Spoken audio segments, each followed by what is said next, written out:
ପିଲାଏ, ଆମର ଏହି କର୍ମକ୍ଲାନ୍ତ ଜୀବନକୁ ସରସ ସୁନ୍ଦର କରିବା ପାଇଁ ଯେତେ ସବୁ ମାଧ୍ୟମ ଅଛି ସେସବୁ ମଧ୍ୟରୁ ବହି ପଢ଼ିବା ଗୋଟିଏ ଭଲ ଉପାୟ।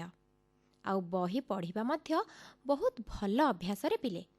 ହଁ, ଉତ୍ତମ ଜୀବନ ଗଠନ ପାଇଁ ମହାପୁରୁଷଙ୍କ ଜୀବନୀ ଅତ୍ୟନ୍ତ ଶିକ୍ଷାପ୍ରଦ। ଏହା ସହିତ ସାହିତ୍ୟ, ଉପନ୍ୟାସ ଓ ପୁରାଣ ବହି ମଧ୍ୟ ଆମ ଜୀବନକୁ ଶୃଙ୍ଖଳିତ ଓ ମାର୍ଜିତ କରେ। ପଥଭ୍ରଷ୍ଟ ସମାଜକୁ ପଥ ପ୍ରଦର୍ଶନ କରାଇବାରେ ସାହିତ୍ୟ ଗୁରୁତ୍ୱପୂର୍ଣ୍ଣ ଭୂମିକା ଗ୍ରହଣ କରେ। ସେମିତି ମହାପୁରୁଷମାନଙ୍କ ଜୀବନୀ ପୁସ୍ତକ ପଢ଼ିଲେ ଆମକୁ ପ୍ରେରଣା ମିଳିଥାଏ। ଠିକ୍ ସେମିତି ଉପନ୍ୟାସ ପଢ଼ିବା ଦ୍ୱାରା ଆମର ନୈତିକ ଚେତନା ବିକଶିତ ହୋଇଥାଏ। ହଁ ପିଲେ, ଆଉ ପୁରାଣ ପୋଥି ପଢ଼ିବା ଦ୍ୱାରା ଆମର ଏହି ସୁନ୍ଦର ଦେଶ ଭାରତର ସଭ୍ୟତା, ସଂସ୍କୃତି, ଐତିହ୍ୟ ଓ ପରମ୍ପରା ବିଷୟରେ ଜାଣିବାକୁ ପାଉ।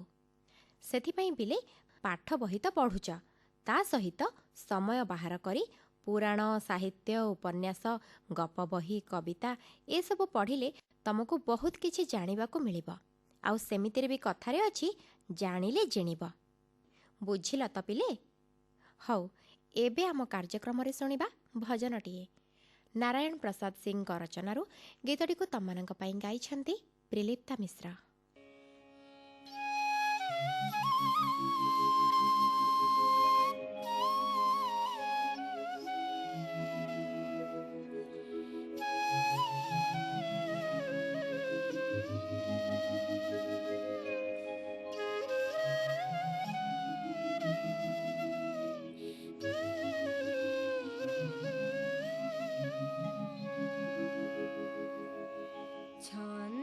चरण अळी तब पादे घुंगुरटिए हेबी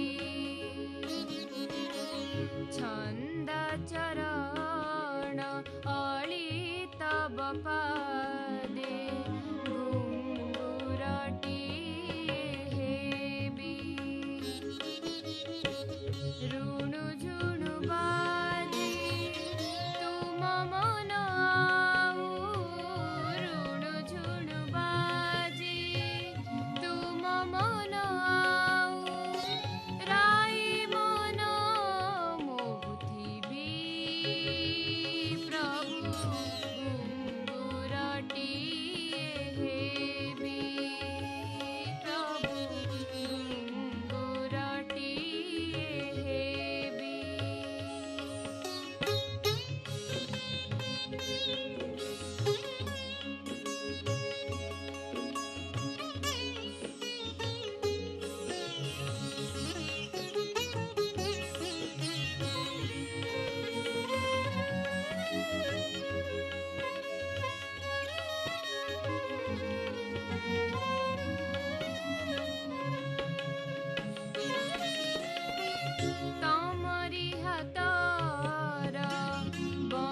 ପିଲେ, ତମେମାନେ ତ ଜାଣିଥିବ ଏବେ ଆମ ଦେଶରେ ଜନଗଣନା ପ୍ରକ୍ରିୟା ଆରମ୍ଭ ହୋଇଯାଇଛି।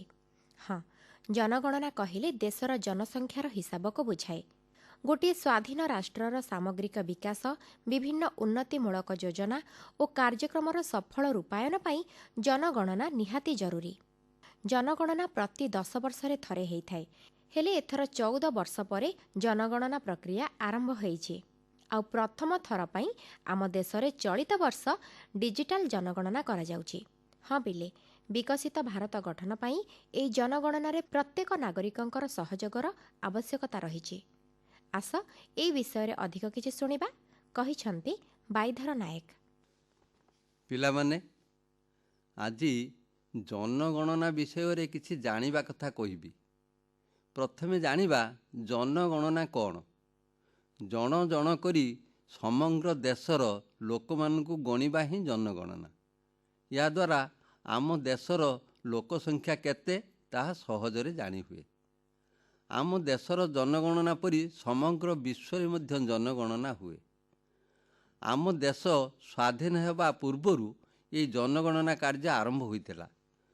ତଥ୍ୟ ଅନୁସାରେ ଜଣାଯାଏ ଯେ ଯେତେବେଳେ ଇଂରେଜମାନେ ଆମକୁ ଶାସନ କରୁଥିଲେ, ସେହି ସମୟରେ 1872 ମସିହାରେ ଜନଗଣନା କାର୍ଯ୍ୟ ଆରମ୍ଭ ହୋଇ 1881 ମସିହାରେ ସମ୍ପୂର୍ଣ୍ଣ ଜନଗଣନା ହୋଇଥିଲା। ସେତେବେଳେ ଲର୍ଡ଼ ରିପନ୍ ଥିଲେ ଭାରତର ଭାଇସରାୟ। ତାଙ୍କରି ନେତୃତ୍ୱରେ ଜନଗଣନା ହୋଇଥିଲା। ଆମ ଦେଶ ସ୍ୱାଧୀନ ହେବା ପରେ 1951 ମସିହାରେ ଜନଗଣନା ଆରମ୍ଭ ହୋଇଥିଲା। ସେତେବେଳେ ଭାରତର ପ୍ରଥମ ରାଷ୍ଟ୍ରପତି ଡକ୍ଟର ରାଜେନ୍ଦ୍ର ପ୍ରସାଦ ଥିଲେ, ଆଉ ପଣ୍ଡିତ ଜବାହରଲାଲ ନେହେରୁ ଥିଲେ ଭାରତର ପ୍ରଧାନମନ୍ତ୍ରୀ। ଏହି ଜନଗଣନାର ତଥ୍ୟ ଅନୁଯାୟୀ ସେତେବେଳେ ଭାରତର ଲୋକସଂଖ୍ୟା ଥିଲେ 36,10,88,090 ଜଣ। ସେବେଠାରୁ ପ୍ରତି 10 ବର୍ଷ ବ୍ୟବଧାନରେ ଜନଗଣନା ହୋଇ ଆସୁଅଛି। ଜନଗଣନା ଯେ କେବଳ ମୁଣ୍ଡ ଗଣନା ତାହା ନୁହେଁ, ଏହାର ଉଦ୍ଦେଶ୍ୟ ଖୁବ୍ ମହତ ଅଟେ। ଅତୀତ ବର୍ଷମାନଙ୍କରେ ଦେଶରେ କ'ଣ ଉନ୍ନୟନ କାର୍ଯ୍ୟ ହୋଇଛି ଆଉ କ'ଣ ଉନ୍ନୟନ କାର୍ଯ୍ୟ ହେବ ତାହା ଜାଣିହୁଏ। ଜନସଂଖ୍ୟାକୁ ନେଇ ସରକାର ଦେଶରେ ପ୍ରଗତି ଦିଗରେ ଯୋଜନା ପ୍ରସ୍ତୁତ କରନ୍ତି। ଲୋକସଂଖ୍ୟାକୁ ନେଇ ଆର୍ଥିକ ସ୍ଥିତି କିପରି ସୁଧାର ଆସିବ, ଲୋକେ କେମିତି ଶାନ୍ତିରେ ରହିବେ, ସେହିପରି ଜନହିତକର ଯୋଜନା ସରକାର ପ୍ରସ୍ତୁତ କରନ୍ତି। ବିଶେଷ କରି କୃଷି, ଶିଳ୍ପ, ସ୍ୱାସ୍ଥ୍ୟ, ଶିକ୍ଷା, ଗମନାଗମନ ଓ ପରିବହନ କ୍ଷେତ୍ରରେ ଜନସାଧାରଣ କି ସୁବିଧା ସୁଯୋଗ ପାଇବେ ତାର ରୂପରେଖ ସରକାର ପ୍ରସ୍ତୁତ କରନ୍ତି। ଦେଶର ପ୍ରଗତିରେ ଜନଗଣନାର ଭୂମିକା ଯଥେଷ୍ଟ ରହିଛି। ଜନଗଣନା ଦ୍ୱାରା ଗରିବ ସୀମାରେଖା ତଳେ ବସବାସ କରୁଥିବା ଲୋକଙ୍କ ସଂଖ୍ୟା ଜାଣିହୁଏ। ଏହା ବ୍ୟତୀତ ବିଭିନ୍ନ ସମ୍ପ୍ରଦାୟର ସଠିକ୍ ଲୋକସଂଖ୍ୟା ଜାଣିହୁଏ। ଭାରତୀୟ ଭାଷାମାନଙ୍କ ମଧ୍ୟରେ କେଉଁ ଭାଷା କେତେ ଲୋକ ବ୍ୟବହାର କରୁଛନ୍ତି ତାହା ମଧ୍ୟ ଜାଣିହୁଏ। ଏହା ବ୍ୟତୀତ ଜନଗଣନା ଦ୍ୱାରା ମୋଟ ଲୋକସଂଖ୍ୟାରେ ପୁରୁଷ, ନାରୀ, ଶିଶୁ, କିଶୋର, ବୃଦ୍ଧ, ବୃଦ୍ଧା, ଭିନ୍ନକ୍ଷମ ଓ ତୃତୀୟ ଲିଙ୍ଗର ଲୋକସଂଖ୍ୟା କେତେ ସଠିକ୍ ତଥ୍ୟ ମିଳିଥାଏ। ଆହୁରି ମଧ୍ୟ କେତେଜଣ ଚାକିରି କରିଛନ୍ତି, କେତେଜଣ ବେକାରୀ ଅଛନ୍ତି, କେତେଜଣ ସ୍ୱାକ୍ଷର ଆଉ କେତେଜଣ ନିରକ୍ଷର ସବୁ ତଥ୍ୟ ଜଣାଯାଏ। 2011 ମସିହା ଥିଲା ଆମ ଦେଶର 15ତମ ଜନଗଣନା। ଏହି ଜନଗଣନା ଅନୁସାରେ ଭାରତର ଲୋକସଂଖ୍ୟା ଥିଲେ 121 କୋଟିରୁ ଉର୍ଦ୍ଧ୍ୱ।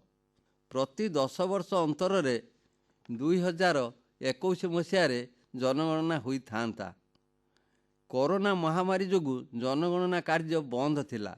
ଚଳିତ 26 ମସିହାରେ ଜନଗଣନା କାର୍ଯ୍ୟ ହେବ ବୋଲି ସରକାରୀ ବିଜ୍ଞପ୍ତି ପ୍ରକାଶ ପାଇଛି। ଜନଗଣନା ସହିତ ଘର ଗଣନା ମଧ୍ୟ ହେବ। ପିଲାମାନେ, ଜନଗଣନା କାର୍ଯ୍ୟକ୍ରମ ଏକ ମହାନ ଜାତୀୟ କାର୍ଯ୍ୟକ୍ରମ। ଏହି କାର୍ଯ୍ୟକୁ ଯେଉଁ କର୍ମଚାରୀମାନେ ପରିଚାଳନା କରିବେ ସେମାନଙ୍କୁ ଆମେ ସହଯୋଗ କରିବା। କର୍ମଚାରୀଙ୍କ ପ୍ରଶ୍ନର ସତ୍ୟ ଉତ୍ତର ଦେବା, ମିଥ୍ୟାଠାରୁ ଦୂରେଇ ରହିବା। ନିର୍ଭୁଲ ତଥ୍ୟ ଦେଲେ ଜନଗଣନାରେ ସ୍ୱଚ୍ଛତା ଆସିବ। ତେଣୁ ଆସ ପିଲାମାନେ, ଆମେ ଆଗାମୀ ଜନଗଣନାରେ ସହଯୋଗ କରିବା। ପିଲାଏ, ଏଇ ଖରା ଦିନରେ ଆମ ଓଡ଼ିଆଙ୍କର ପ୍ରିୟ ଖାଦ୍ୟ ହେଉଛି ପଖାଳ। ହଁ, ସେ ସଜ ପଖାଳ ହଉ ନହେଲେ ବାସି ପଖାଳ ହଉ ଅବା ଦହି ପଖାଳ, ତା ପୁଣି ଖରାଦିନ ହଉ ଅବା ବର୍ଷା ଅବା ଶୀତ ଦିନ, ପଖାଳ ଆମ ସମସ୍ତଙ୍କର ଭାରି ପ୍ରିୟ। ପଖାଳ ସାଙ୍ଗକୁ ଆଳୁ ଚକଟା, ବଡ଼ି ଚୁରା, ଶାଗ ଭଜା, ଛୁଇଁ ଭଜା ଭାରି ସୁଆଦିଆ। ଆଉ ପଖାଳ ଭାତ ଖାଇସାରିବା ପରେ ତୋରାଣୀକୁ ବା କେମିତି ଭୁଲିଯିବା। ହଉ ତାହେଲେ ଆସ ଗୀତରେ ଗୀତରେ ପଖାଳର ମଜା ନେବା। ଶୁଣିବା ପଲ୍ଲୀ ଗୀତଟିଏ। ଗାଇଛନ୍ତି ପ୍ରିଲିପ୍ତା ମିଶ୍ର, ରଚନା କରିଛନ୍ତି ବାବାଜୀ ଚରଣ ଜେନା।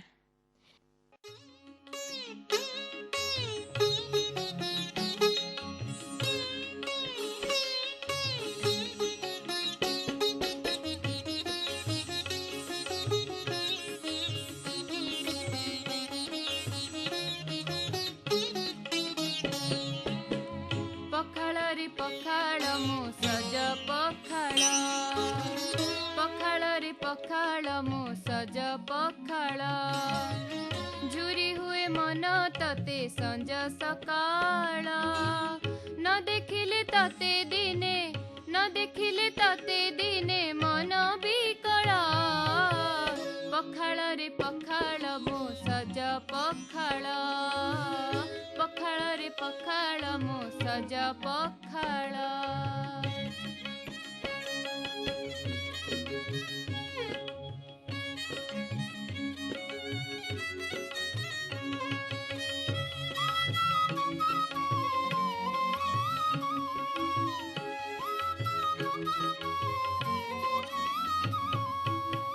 ବଡ଼ି ଭଜା ସାଥିରେ ତା ଆଳୁ ଚଟଣି, ସରୁ କଞ୍ଚା ଲଙ୍କା ଗୋଟେ ଦଳିବ ଆଣି,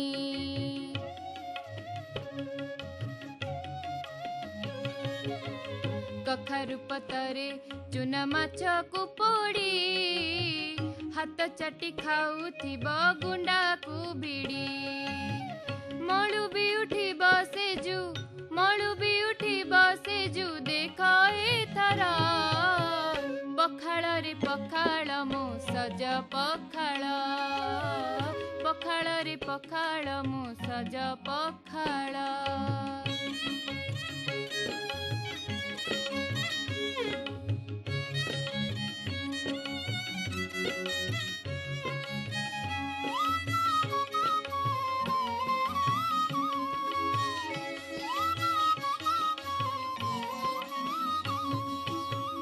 ତୋରାଣୀରେ ଦହି ଟିକେ ଦେଲେ ମିଶେଇ, ଶାଗ ଥିଲେ ଖାଇବାଟା ଯିବଟି ଜମି,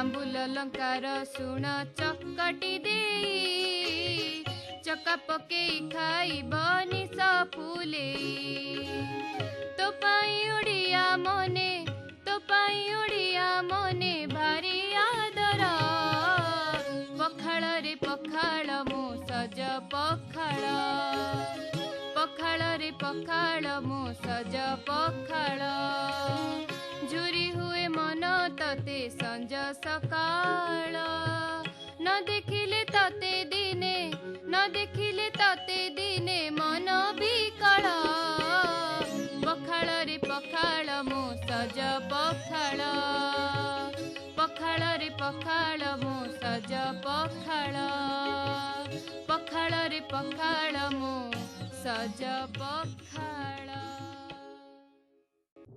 ପିଲାମାନେ, ଖ୍ରୀଷ୍ଟିଆନ ଧର୍ମାବଲମ୍ବୀମାନଙ୍କ ପାଇଁ ଅତ୍ୟନ୍ତ ମହତ୍ତ୍ୱପୂର୍ଣ୍ଣ ଓ ଧାର୍ମିକ ପର୍ବ ହେଉଛି ଇଷ୍ଟର। ଏହି ଦିନରେ ଯୀଶୁଖ୍ରୀଷ୍ଟ ମୃତ୍ୟୁ ପରେ ପୁନର୍ଜୀବିତ ହୋଇଥିବା ଯୋଗୁଁ ବିଜୟ ଏବଂ ପୁନରୁତ୍ଥାନର ଉତ୍ସବ ପାଳନ କରାଯାଏ। ଏହି ଦିନ ଖ୍ରୀଷ୍ଟ ଧର୍ମର ଲୋକମାନେ ନୂଆ ପୋଷାକ ପିନ୍ଧି ଚର୍ଚ୍ଚକୁ ଯାଇ ପ୍ରାର୍ଥନା କରି ସମସ୍ତଙ୍କ ମଙ୍ଗଳ କାମନା କରିଥାନ୍ତି।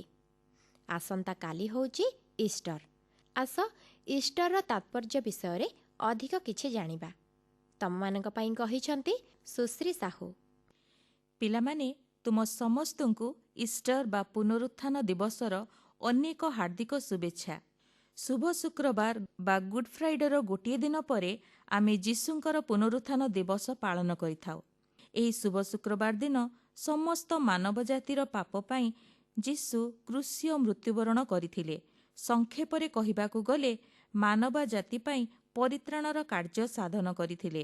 ସୃଷ୍ଟିକର୍ତ୍ତା ଈଶ୍ୱର ନିଜର ଏକମାତ୍ର ପୁତ୍ରଙ୍କୁ ବଳିଦାନ ସ୍ୱରୂପେ ଦେଲେ, କାରଣ ସେ ଚାହାନ୍ତି ନାହିଁ କୌଣସି ମନୁଷ୍ୟ ପାପରେ ବିନଷ୍ଟ ହେଉ। ସରଳ ଭାବରେ କହିବାକୁ ଗଲେ ଗୁଡ୍ ଫ୍ରାଇଡେ ଆମକୁ ସେହି ପବିତ୍ର ଦିନର ସ୍ମରଣ କରାଏ, ଯେଉଁଦିନ ଯୀଶୁଙ୍କୁ କ୍ରୁଶବିଦ୍ଧ କରାଯାଇଥିଲା ଏବଂ ସେ କ୍ରୁଶରେ ମୃତ୍ୟୁବରଣ କରିଥିଲେ। ବାଇବଲ ଏପରି ପ୍ରକାଶ କରେ ସେ ଜଗତର ପାପକୁ ନିଜ ଉପରେ ନେଇଥିଲେ। ଏହା ପରମେଶ୍ୱରଙ୍କ ପ୍ରେମର ଗଭୀରତାକୁ ଦର୍ଶାଏ। ଯୀଶୁ ଆମ ମୁକ୍ତି ପାଇଁ ସ୍ୱଚ୍ଛାକୃତ ଭାବରେ ଦୁଃଖ ଭୋଗ କରିଥିଲେ। ଏହା ଦୁଃଖ, ଅନୁତାପ ଏବଂ ପ୍ରତିଫଳନର ଦିନ ଥିଲା। ଏହି ଶୁଭ ଶୁକ୍ରବାର ପରେ ଆମେ ଇଷ୍ଟର ବା ରିଜରେକ୍ସନ୍ ଡେ ପାଳନ କରୁ। ଏହାକୁ ପୁନରୁତ୍ଥାନ ଦିବସ ମଧ୍ୟ କୁହାଯାଏ। ପୁନରୁତ୍ଥାନ ଦିବସ ଖ୍ରୀଷ୍ଟିଆନ ବିଶ୍ୱାସର ହୃଦୟ ଅଟେ ଏବଂ ଏହା ବିଶ୍ୱର ସର୍ବଶ୍ରେଷ୍ଠ ଆଶାର ଘଟଣାବଳୀ ଭାବରେ ପରିଚିତ ହୋଇଅଛି। ଏହା ହେଉଛି ସେହି ଦିନ ଯାହାକୁ ଆମେ ମନେ ରଖୁ ଏବଂ ପାଳନ କରୁ ଏଥିପାଇଁ ଯେ ଯୀଶୁଖ୍ରୀଷ୍ଟ ମୃତ୍ୟୁରୁ ପୁନରୁତ୍ଥିତ ହେଲେ, ଯେପରି ସେ ପ୍ରତିଜ୍ଞା କରିଥିଲେ। ଗୁଡ୍ ଫ୍ରାଇଡେ ଏକ ଶେଷ ବୋଲି ମନେ ହେଉଥିବା ବେଳେ ଇଷ୍ଟର ସକାଳେ ଏକ ନୂତନ ଆରମ୍ଭ ହୁଏ। କବରଟି ଗଡ଼ାଯାଇଥିଲା, ସମାଧି ଖାଲି ଥିଲା ଏବଂ ମୃତ୍ୟୁ ସବୁଦିନ ପାଇଁ ପରାସ୍ତ ହେଲା। ଗୁଡ୍ ଫ୍ରାଇଡେ କ୍ରୁଶ, ଦୁଃଖ, ବଳିଦାନର ବିଷୟ କହିଥିଲା। ଯୀଶୁ ସମସ୍ତ ମାନବ ଜାତି ପାଇଁ ପାପ, ଯନ୍ତ୍ରଣା ଏବଂ ଭଗ୍ନତାର ଭାର ବହନ କରିଥିଲେ। ଆକାଶ ଅନ୍ଧାର ହେଇଗଲା, ପୃଥିବୀ ଥରି ଉଠିଲା। ଆଶା ଏକ କବରରେ କବରପ୍ରାପ୍ତ ବୋଲି ଦେଖାଗଲା, କିନ୍ତୁ ଏଠାରେ ଏହା ସମାପ୍ତ ହେଇନଥିଲା। ପରାଜୟ ପରି ଦେଖାଯାଉଥିବା ବିଷୟଟି ପ୍ରକୃତରେ ବିଜୟ ପାଇଁ ଈଶ୍ୱରଙ୍କର ଏକ ପ୍ରସ୍ତୁତି ଥିଲା। ପୁନରୁତ୍ଥାନର ଦିବସ ପ୍ରକାଶ କରେ ଯେ ଈଶ୍ୱରଙ୍କର ଶକ୍ତି ମୃତ୍ୟୁ, ଅନ୍ଧକାର ଏବଂ ନିରାଶା ଅପେକ୍ଷା ମହାନ।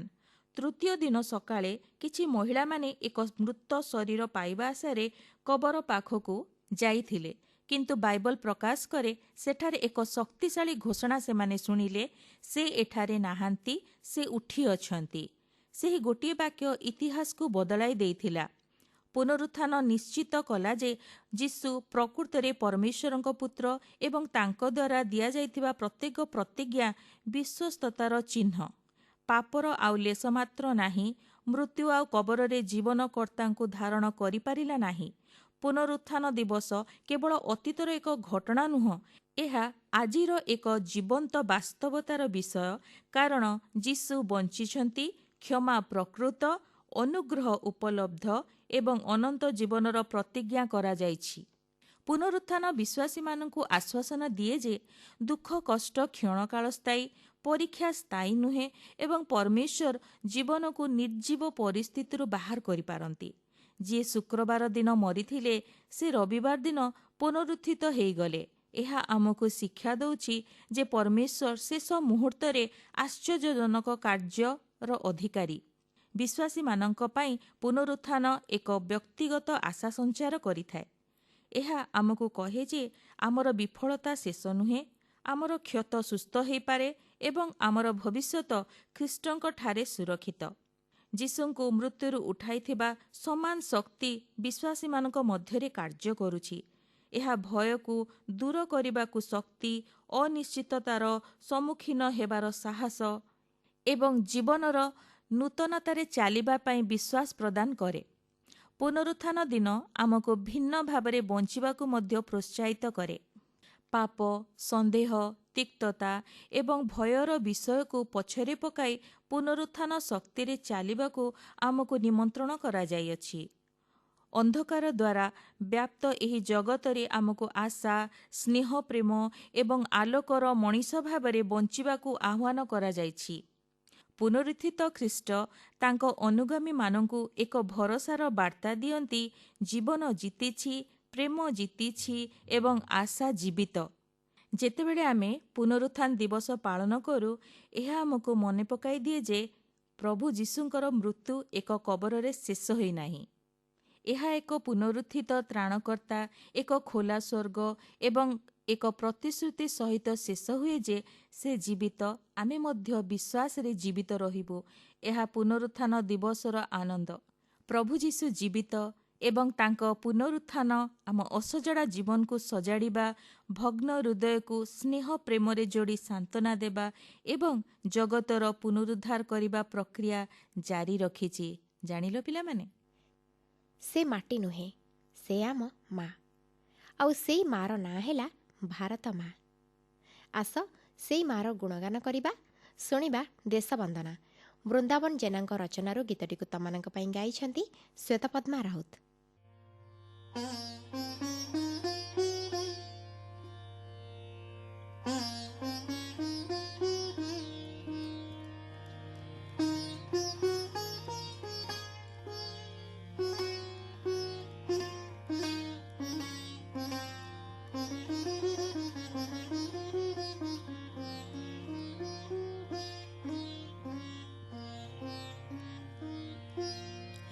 ମାଟି ନୁହେଁ ସେ ମୋ ମା, ଭାରତ ଯାହାର ନାଁ। ମାଟି ନୁହେଁ ସେ ମୋ ମା, ଭାରତ ଯାହାର ନାଁ। ବିଶ୍ୱେ ବଡ଼ ହୋଇ ଆଉ କେହି ନାହିଁ, ବିଶ୍ୱେ ବଡ଼ ହୋଇ ଆଉ କେହି ନାହିଁ, ତାର ଜୟ ଗାନ ଗା। ମାଟି ନୁହେଁ ସେ ମୋ ମା, ଭାରତ ଯାହାର ନାଁ। ମାଟି ନୁହେଁ ସେ ମୋ ମା, ଭାରତ ଯାହାର ନାଁ। ବିଶ୍ୱେ ବଡ଼ ହୋଇ ଆଉ କେହି ନାହିଁ, ବିଶ୍ୱେ ବଡ଼ ହୋଇ ଆଉ କେହି ନାହିଁ, ତାର ଜୟ ଗାନ ଗା। ମାଟି ନୁହେଁ ସେ ମୋ ମା, ଭାରତ ଯାହାର ନାଁ।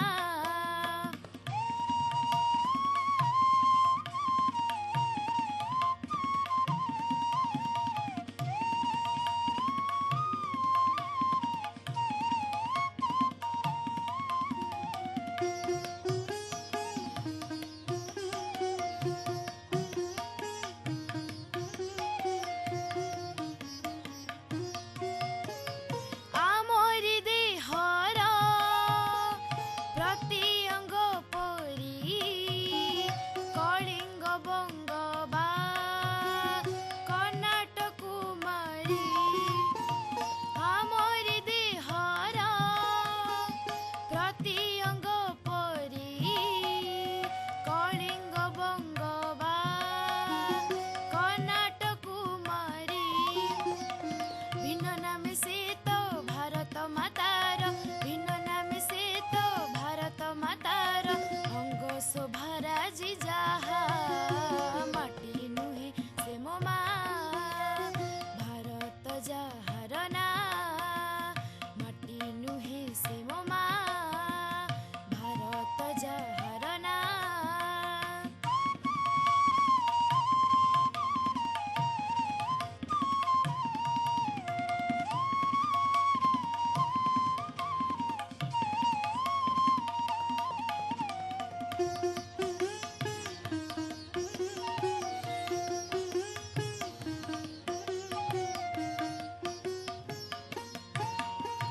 জনমে যে মাটি ধান দেলা পাতি, মরণরে দেব সজাই সুপাতি।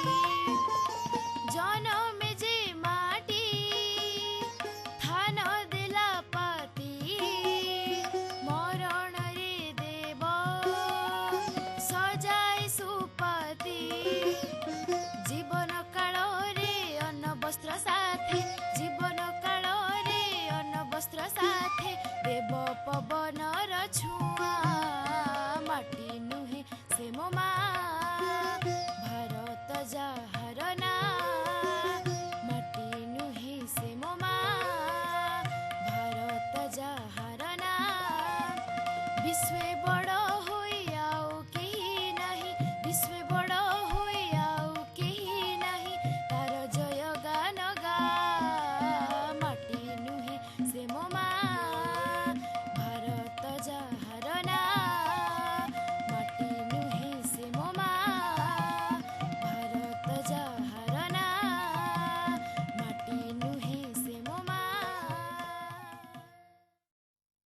ହଉ ପିଲେ, ଆଜି ପାଇଁ ଏତିକି। ହେଲେ ପୁଣି ଅପେକ୍ଷା କରିଥିବ ଆଗାମୀ ଶନିବାର ଅପରାହ୍ନ 5ଟା ବେଳକୁ। ଶୁଣିବାକୁ ଜମାରୁ ଭୁଲିବନି ତମମାନଙ୍କ ପାଇଁ କାର୍ଯ୍ୟକ୍ରମ କିଶୋର ଚକ୍ର।